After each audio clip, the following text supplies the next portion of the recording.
Hey everyone, welcome back to the Greek Mythology series.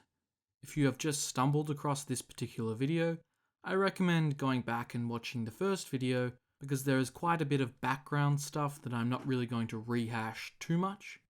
Otherwise, there might be some references that you may not completely understand. And before we get stuck in, I just want to reiterate that at this point in the series, the source I am primarily drawing upon for these videos is the epic poem Theogony, which was composed by the 8th century BCE poet Hesiod. Given how early Hesiod lived, and the fact he was almost certainly drawing upon material much older than even he was, his was kind of the OG record of Greek mythology. So that's why I'm using it. Okay, with that out of the way, let's get stuck in. In the time of the primordial beings, Gaia, personification of the earth, and her son Urinos, personification of the sky or heavens, formed the physical foundation of the world. In union with Urinos, Gaia had borne 3 sets of offspring. The first were the perfect dozen known as the Titans. The second were the trio of beings who were, according to Hesiod, like their siblings the Titans in every way, save one. They possessed only one eye in the center of their forehead, and so they were known as the Cyclops, which literally means orb-eyed. Also, on a side note, I generally try to use the proper Greek pronunciation, or at least as close as I can get to it as much as possible. The reason I mention this is because the letter C does not exist in the ancient Greek alphabet. When you see a Greek word or name with the letter C, this is an English translation of the Greek letter kappa, or what we would call K. Also, anytime you see CH, that is an English translation of KH, which has the same sound as the letter kappa. All of this is just a really roundabout way of saying it really should be cyclops. But cyclops is so deeply ingrained in my brain that I just can't bring myself to say it properly. So, yeah. Anyway, the third and final set of Gaia and Urinos' offspring were the 3 brothers known as the Hecatonchires, the 100-handers, monstrous beings of immense size and colossal strength, with 100 arms and 50 heads. And just quickly, I'm not ashamed to admit that I have pretty much lifted this depiction of the Hecatonchires from the DC comic Injustice: Gods Among Us. I was trying to figure out how I was going to draw such a bizarre monster, and I decided this was the best way because I kind of felt like if you really squint your eyes and achieve complete suspension of disbelief, this maybe kinda sorta looks like a functional creature, which is hard to do with a being that has 50 heads and 100 arms. Now, it is safe to say Urinos was not a fan of his younger children. Different sources give a variety of reasons for this apparent hostility, but according to the translation of Hesiod that I have in my possession, it was because he was jealous of their great strength and comeliness.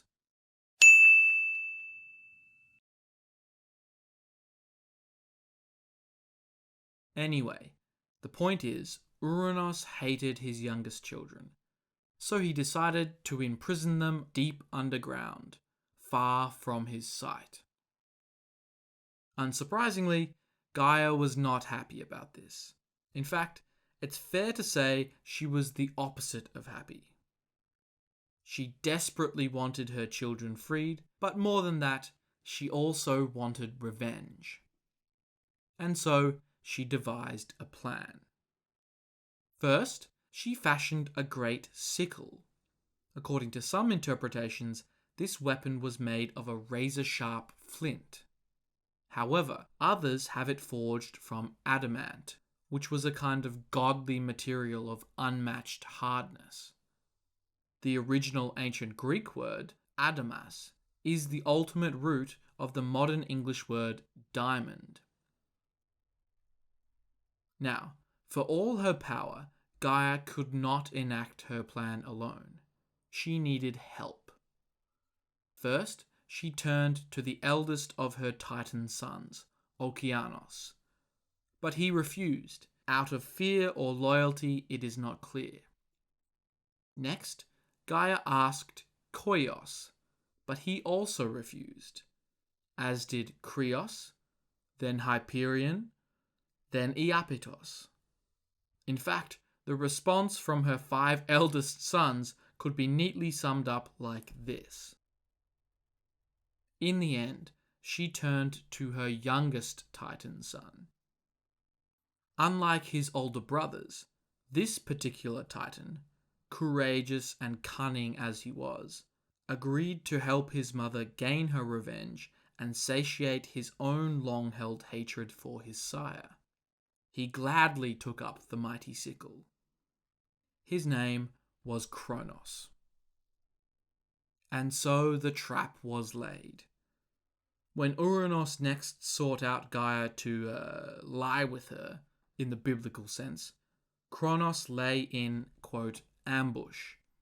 Where exactly he was hiding, given his mother and father were the literal earth and sky, is not exactly clear.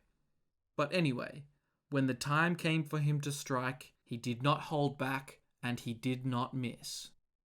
Kronos slashed with the great sickle and cut off his father's manhood. Or should it be godhood? Whatever. He castrated his dad and then threw his severed genitalia into the sea. Somewhat ironically, this did not put an end to his father's fertility. The blood that spilled forth from the wound fell to the earth and appears to have impregnated Gaia. Soon, she gave birth to the irinis, commonly known in English as the Furies.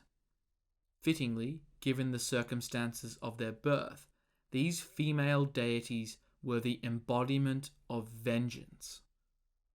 The Greeks generally did not specify how many irinis they were, nor their names. However, later Roman writers would put their number at 3. Alecto, of unceasing anger, Megaira, of jealous rage, and Tisiphone, of vengeful destruction. It was their purpose to punish those who did ill upon another, especially oath-breakers, and they were relentless in pursuit of their prey. The terrible Irinis were followed in birth by the Meliads, the nymphs of the ash trees. And finally, the last to emerge were the mighty gigantes, commonly known in English as the giants. We'll talk about them in more detail in another video. Where Kronos had so carelessly tossed his father's genitalia into the sea, near the island of Cythera, a white foam had spread. From this foam emerged a figure of unmatched beauty. She was the heavenly one, the lover of smiles, the persuader, the merciful, she who postpones old age, and the killer of men. She was Aphrodite. As for the Cyclops and the Hecaton Kyries, Gaia obviously hoped that Kronos, having deposed his father as the patriarch of the gods, would free her younger children from their confinement. That was, after all, the whole reason for their scheme in the first place.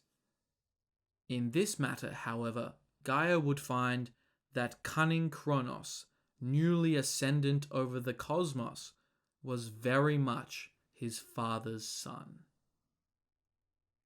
So, this marks the end of an era within the mythological canon.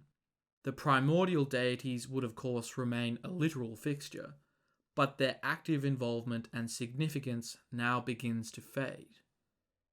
We now start down the road that will lead to what the Greeks would have considered present day, as it were. with Zeus, Poseidon, Athena, and all of the others ruling the cosmos from atop Mount Olympus. But there are still quite a few things that must happen before we get there, so stick around for more videos on Greek mythology. Thanks for watching, everyone. If you enjoyed this video, make sure you like and subscribe and all that jazz. Every little thing goes a long way to helping this channel grow. If you're on the hunt for more great history content, you can find a bunch of cool history articles on the Real History website via the link in the description. You can also find Real History on various social media platforms where I post stuff that I don't post anywhere else, including awesome maps and some sick character profiles. Finally, as always, I would like to thank my patrons for your ongoing support. If you are thinking about becoming a patron, you can access Real History's Patreon page via the link in the description. Once again, thanks for watching, and I'll see you next time.